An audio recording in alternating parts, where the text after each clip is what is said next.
Joining me now to discuss all of this is an official who served in every level of government, from Congress to White House Chief of Staff to CIA Director and Defense Secretary. He is Leon Panetta, and he joins me now. Welcome back to the program, Secretary Panetta. Nice to be with you, Christian. So can we just take first things first? The president's statement on the White House lawn. First he does the maybe he did, maybe he didn't, and then he goes straight into Iran or Assad in Syria. What do you take from that statement and that amalgamation of issues? Well, I think the president obviously was struggling to try to figure out some kind of approach here, and decided that he would ignore what the CIA determined to be the fact. I mean, the CIA said with a high degree of confidence that the Saudi prince, crown prince, was involved here, that this was a deliberate murder, a brutal murder that took place in another country's consulate. And if those are the facts, then it strikes me that the president has an obligation to acknowledge those facts, as opposed to somehow excusing them because he thinks that there are other problems he has to deal with. Now, as former CIA director, I want to ask you what you make of this. First, on this CIA issue, they do, I mean, we understand that they don't have a smoking gun, but as you say, their best evidence, their best intelligence indicates what you just said. But the president said yesterday, despite what Americans may hear in the coming days from the CIA, we may never know all the facts.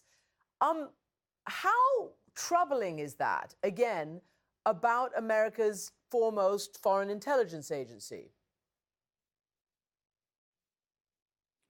Well, it raises tremendous concerns. I mean, the president did this with regards to the finding by 17 intelligence agencies that Russia had deliberately interfered in our election process. And yet he decided to accept Putin's word that he had nothing to do with it. Now, with regards to Saudi Arabia, he's repeating the same mistake. The intelligence officials, the CIA, have produced very strong evidence of what happened there. And the president, rather than accepting the word of his own intelligence agencies, says that the Crown Prince has denied this, others have denied it, maybe he did, maybe he didn't, trying to somehow find a way to excuse that kind of behavior, not recognizing that by doing that, he is sending a terrible message to the world that the United States, which our greatest strength is adhering to a high moral standard and adhering to our values as a country, that somehow we're going to throw all of that out of the window in order to make sure that we protect our relationship with Saudi Arabia. Mm-hmm. So let's now talk about how we led into this a little bit, and that was several senators from the Republican Party who condemned the statement and who talked exactly as you have just said about not abandoning America's moral imperative and the high ground that it occupies there. One could be forgiven for believing that these senators perhaps didn't consider themselves game changers or able to actually affect the situation. Perhaps they should, try to figure out what their role is as a co-equal branch under the Constitution. What do you think, and this is the key, that they can or should do? What is the right way for the American government in all its aspects to deal in a case like this? Well, the better approach for the president would have been to acknowledge the truth of what we know about this incident and make clear that he is going to work with the leadership in the Congress to develop targeted sanctions against Saudi Arabia in order to make clear to Saudi Arabia that this behavior is unacceptable. So it would have been far better for the president to say that he's going to work with the Congress to develop the approaches that are important to show the world that we are not going to ignore what happened here. Now what's happened is that the president is basically walking away from this He's going to Mar-a-Lago to play golf, and he leaves the Congress responsible for taking action here. And the fact is, this is really the responsibility of the president. He can't abdicate that responsibility. Now what will happen is that the Congress will try to determine what steps they should take. But that ought to be a partnership between the president and the Congress in order to make clear that the United States is unified in opposition to what happened with regards to Khashoggi. Mm-hmm.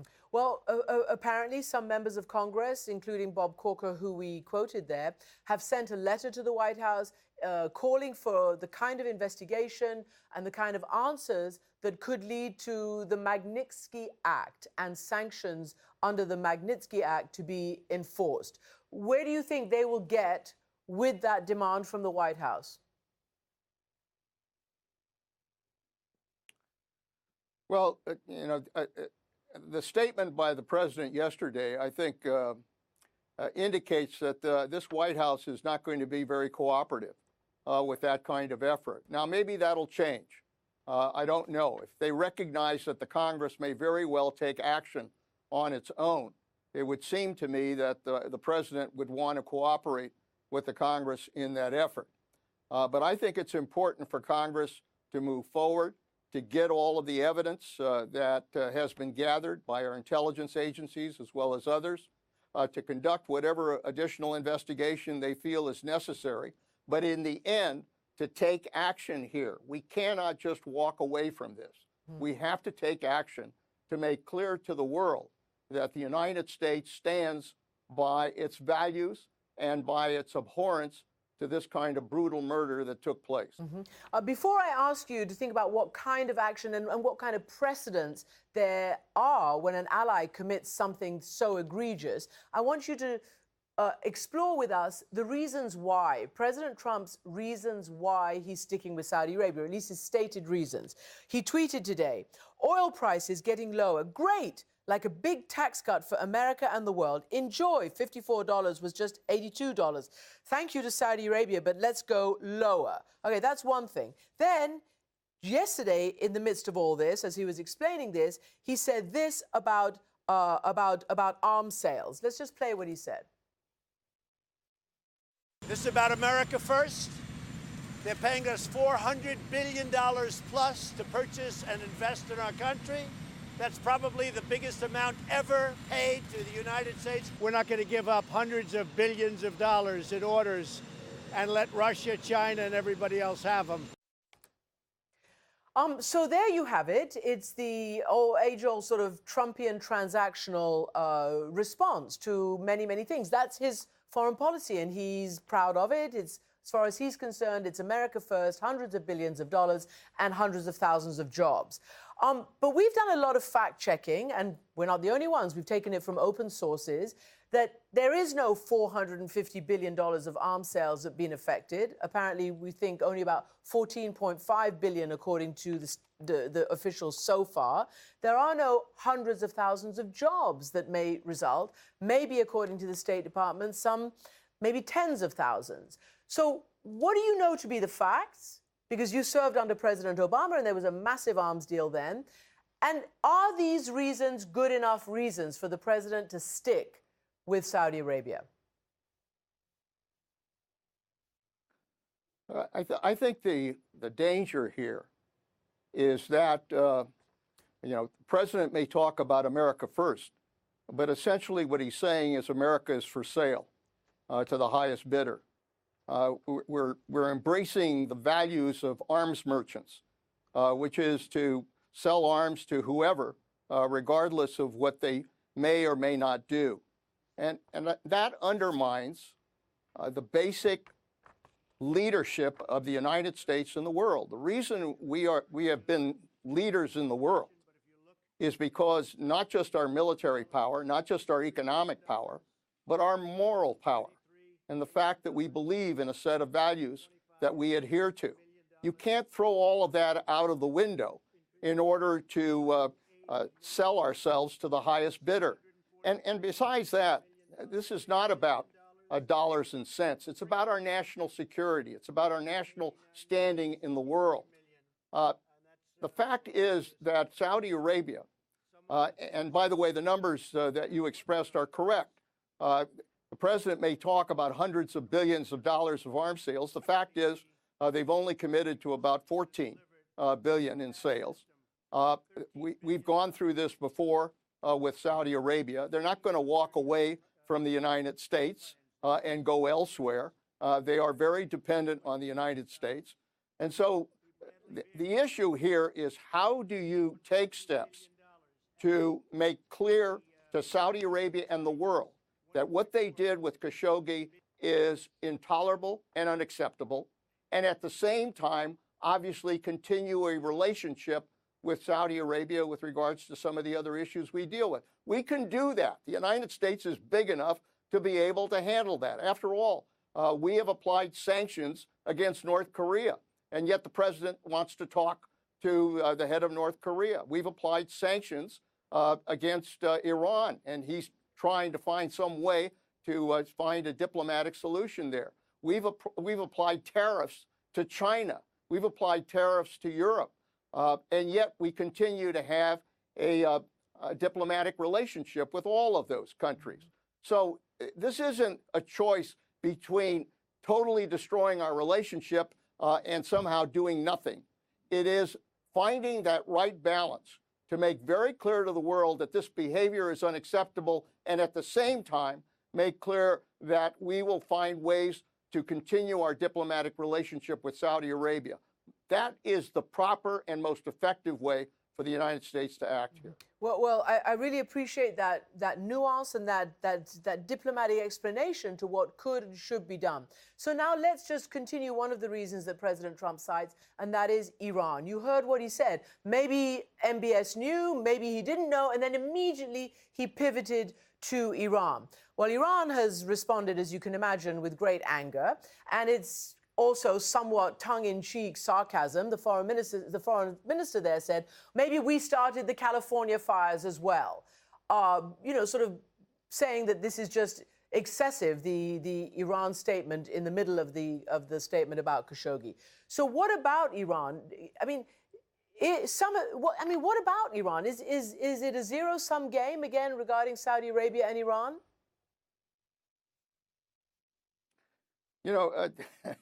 I think it was Secretary of State Pompeo said that it's a mean and ugly world. And that's true. It's a mean and ugly world. But that doesn't mean that the United States has to suddenly sell out on who we are in order to be mean and ugly with everybody else. The reality is that we can deal with these challenges. We have to provide the leadership, obviously, to try to deal with Iran, to try to deal with terrorism, try to deal with Syria. And we should obviously work with others in that effort. But it doesn't mean that we have to sell out on who we are and what the United States is all about. We can do this. We've had diplomats in the past who've been able to do this, the Jim Bakers of the world, Franklin Roosevelts of the world, Ronald Reagans of the world, who have had to deal with these kinds of situations, and yet at the same time build alliances, build relationships, but not sell out on who we are as a country. We can do that. Honestly, President Trump has to recognize that what he's doing in this situation is sending a message of weakness to the world, that somehow the United States, my goodness, we're selling all of these arms. We have all of these other problems we have to deal with. So we're just going to sell out on who we are as a people. That's wrong. And it's sending the wrong message to the world, and it's weakening our position in the world. Well, on that message to the world that you're saying, obviously it's sending messages both to adversaries and allies. So there was a recent meeting called the Halifax Forum in Canada. Lots and lots of allies go there, and it's a yearly meeting. Apparently, no administration officials came, although a handful of Congress people came, but not very high profile. But they were desperately trying to assure the rest of the U.S. allies that the American leadership, as far as they was concerned, still continue. But the word from there was that, allies are grieving the loss of an America they believed in as it sinks in that they cannot rely on us any longer. This is one of the newspapers that wrote about it.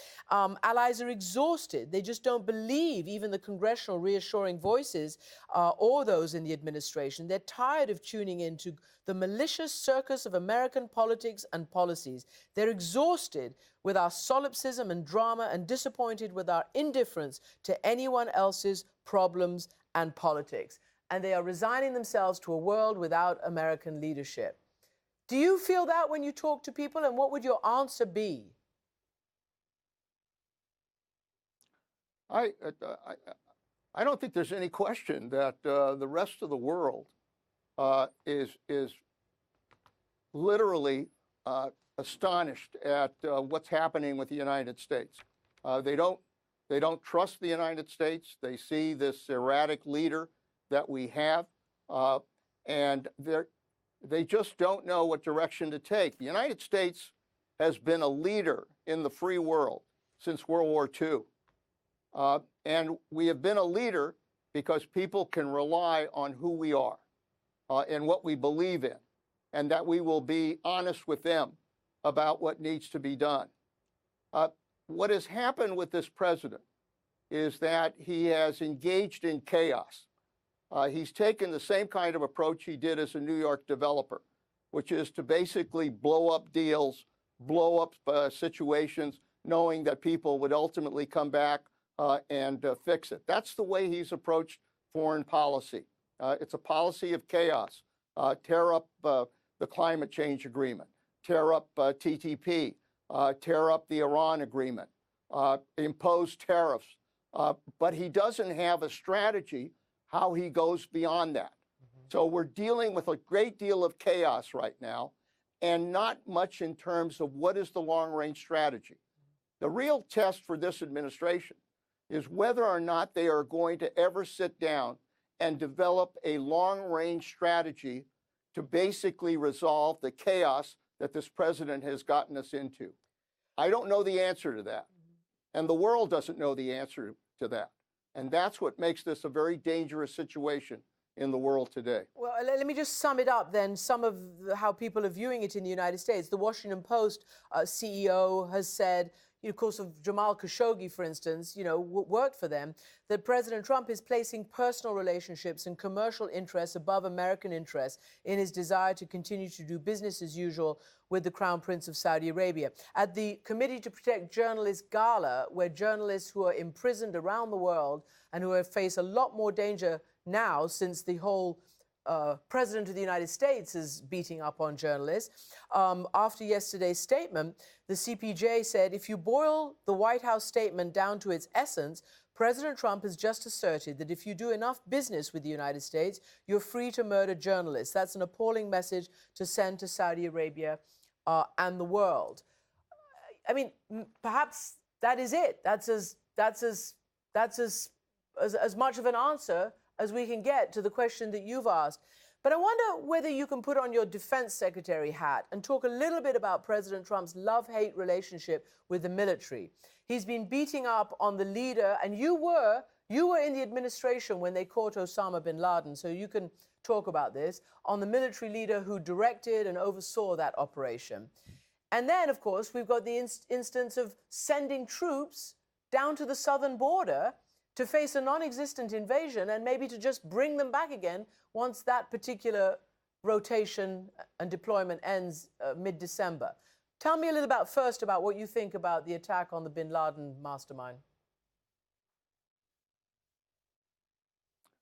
Well, I was CIA director when we conducted that operation. And by the way, we did not brief Admiral McRaven on the location of that compound until sometime in late January of 2011. And within 100 days, Admiral McRaven had conducted that mission and killed bin Laden. And they did it in a very brave and courageous counterterrorism mission. So the president was wrong to accuse Admiral McRaven of somehow not getting bin Laden earlier. That was just way off base. Look, presidents of the United States, as commander-in-chief, have to be individuals that do not use the military for political purposes, do not use the military for their own personal purposes, but rather use the military to protect our national security interests. That's what presidents are supposed to do. This president has had a tendency to think that the entire federal government somehow operates for his own personal use without having any responsibility to doing what is right. That's wrong. And he's been sending that message. He did not go to the cemetery in France because it was raining. He did not attend Arlington Cemetery here because he was tired. He's been deploying our forces to the border as if somehow our military forces can engage in law enforcement roles, which they are prohibited from doing. These are steps, plus his attack on Admiral McRaven and John McCain. All of that sends signals to our men and women in uniform that they are putting their lives on the line, somehow not for the national security interests of the United States, but to somehow serve this president's personal will. That is wrong. That's not the case. They are putting their lives on the line in order to protect our country. And very frankly, that's what the President of the United States ought to be doing as well. Really important to remember that it's country first. Leon Panetta, thank you so much. Former CIA director, former defense secretary, and a whole host of other jobs that you've held that make you so valuable in trying to get analysis on these really turbulent times. Thank you for joining us.